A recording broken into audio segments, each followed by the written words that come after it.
Malacanang says a work plan is needed before the 7 billion peso reconstruction fund for Bohol is released. According to Communications Secretary Sonny Coloma, releasing for the rehabilitation of Bohol needs urgency so the local economy as well as the people's lives could normalize. He stressed that the government has many authorized sources of fund to be used for the Bohol reconstruction, adding that whatever disbursement the government may have will be based on the law.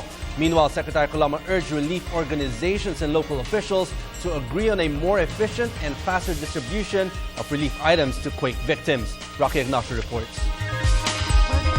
Ordered concerned agencies for efficient and quality support for the victims of 7.2 magnitude earthquake in Central Visayas. Sa isa pong malawakang kalamidad na katulad nito, meron talagang challenge dun sa logistics in terms of evening out and hastening the distribution of goods.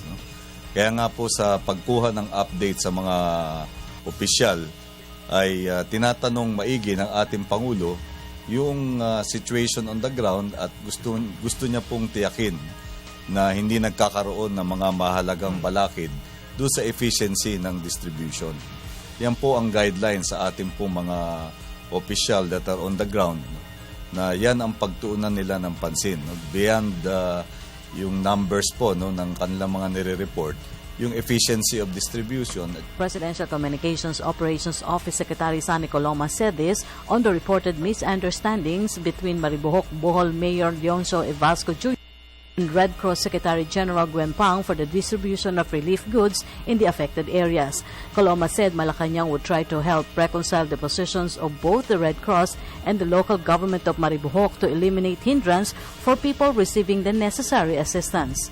Ang sa amin lang po ay nais sana natin na magkaroon ng mas masinsing pakikipag-ugnayan ang lahat ng mga tumutulong sa ating mga kababayan, dahil hindi naman dapat manaig ang iba pang agenda. Ang dapat pong makita natin ay yung paghahatid ng kagyat na pagtugon sa mga pangailangan ng ating mga kababayang nasalanta ng kalamidad, lalong-lalo na yung patungkol sa pagkain at yung sa sisilungan nila. Yung pinaka-basic needs nila in terms of food and shelter should not be jeopardized by any disagreements on the manner of distribution of relief goods. President Aquino reassured that the government has enough fund for the rehabilitation and assistance for the victims of the killer quake in the Visayas.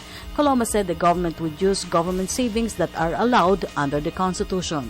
Marami pong autorisadong pagkukunan sa savings, at ito po ay nakalahad naman sa mga existing laws natin. Makatitiyak po tayo na kung anumang disbursement ang isasagawa o paglalaan ng pondo, ito po ay naaayon sa batas.